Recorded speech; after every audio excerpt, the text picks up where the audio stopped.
Hi friends, welcome back to my channel. நம்ம இன்னைக்கு பார்க்க போகிறது காளான் சூப்.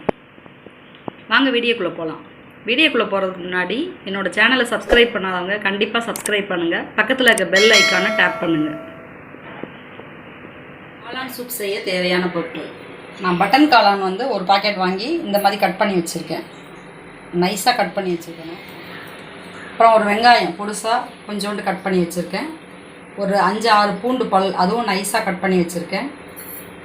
ஒரு அரை ஸ்பூன் இஞ்சி துருவல், அப்புறம் கொத்தமல்லி இலை, கருவேப்பிலை, இது உப்பு, கார்ன்ஃப்ளவர் மாவு, சோளம் மாவு ஒரு 2.5 ஸ்பூன் எடுத்து வச்சுருக்கேன். இது மிளகுத்தூள் ஒரு ஸ்பூனு, ஜீரகத்தூள் 1 ஸ்பூன். இதை நம்ம வதக்கிறதுக்கு பட்டர் 1 ஸ்பூன் தேவைப்படும். இப்போ இதை நம்ம எப்படி செய்யலாங்கிறத பார்க்கலாம். நான் சூப் செய்கிறதுக்கு இந்த பாத்திரம் எடுத்திருக்கேன். அதில் 1 ஸ்பூன் வெண்ணெய் போட்டிருக்கேன். இந்த வெண்ணெயிலேயே இந்த பொடிசாக நறுக்குன அந்த பூண்டு இதை சேர்த்துக்கலாம்.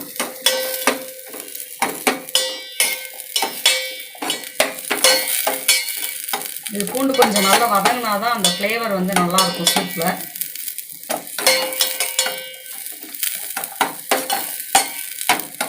எடுத்து வச்சுருக்க கொஞ்சோண்டு இஞ்சி, இது ரொம்ப ஜாஸ்தியாக போட்டுறாதீங்க, அப்புறம் அந்த சூப்பு நல்லா இருக்காது.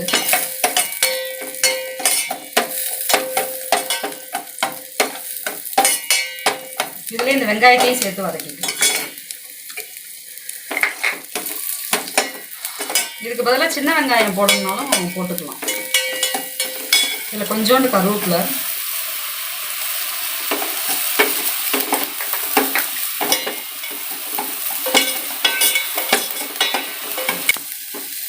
இது கொஞ்சம் நல்லா வதங்கின உடனே நம்ம அந்த காளான் இதில் சேர்த்துக்கலாம்.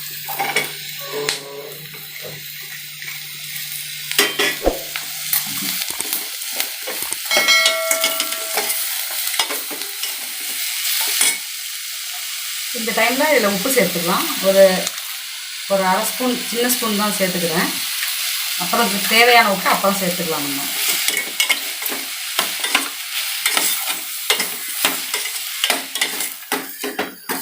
இப்போ இது நல்லா ஓரளவுக்கு வதங்கிடுச்சு. நம்ம இந்த டைமில் தண்ணி சேர்த்துக்கலாம்.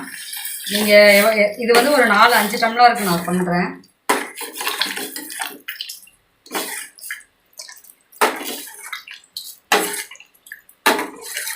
இதில் ஒரு 3 டம்ளர் தண்ணி சேர்த்துருக்கேன் நான். இது நல்லா அப்படியே வேகட்டும்.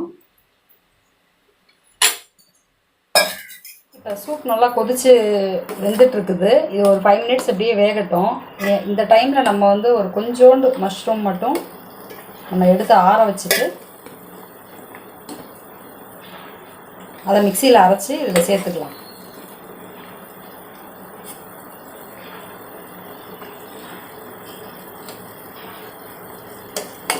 ஒரு 2 கரண்டி மஷ்ரூம்.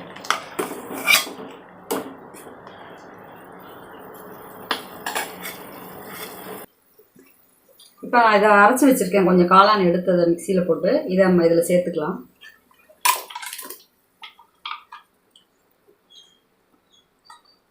இது நல்லா டேஸ்ட்டு கொடுக்கும், அதுக்காக தான் இதை அரைச்சி போடுறது. இப்போ இது நல்லா காளான் நல்லா வெந்துருச்சு. இப்போ இந்த டைமில் நம்ம எடுத்து வச்சுருக்க அந்த கார்ன்ஃப்ளவர் மாவை நல்லா தண்ணி ஊற்றி கட்டி இல்லாமல் கரைச்சிட்டு இதில் ஊற்றிக்கலாம். இது கொடுத்த உடனே, இதை ஊற்றின உடனே நல்ல ஒரு திக்னஸ் வரும். நமக்கு எந்த அளவுக்கு சூப் வேணுமோ அந்த அளவுக்கு இதில் நீங்கள் தண்ணி சேர்த்துக்கலாம்.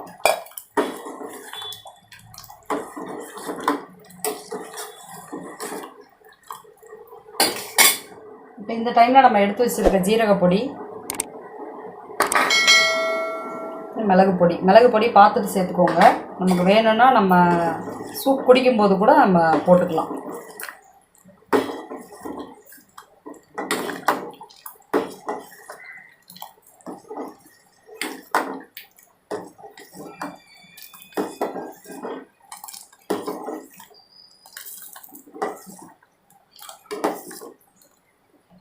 நான் அப்போ சொல்கிறதுக்கு மறந்துட்டேன். இது ஒரு 1/4 கிளாஸ் இதில் பால் சேர்த்திங்கன்னா இது கொஞ்சம் நல்லா பார்க்குறதுக்கு கலராக ஒயிட்டாக இருக்கும்.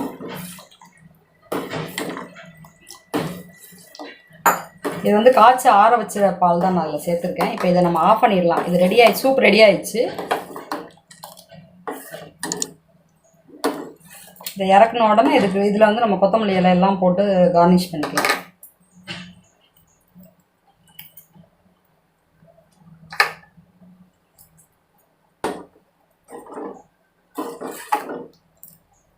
இப்போ சூப்பரான மஷ்ரூம் சூப் ரெடி ஆயிடுச்சு.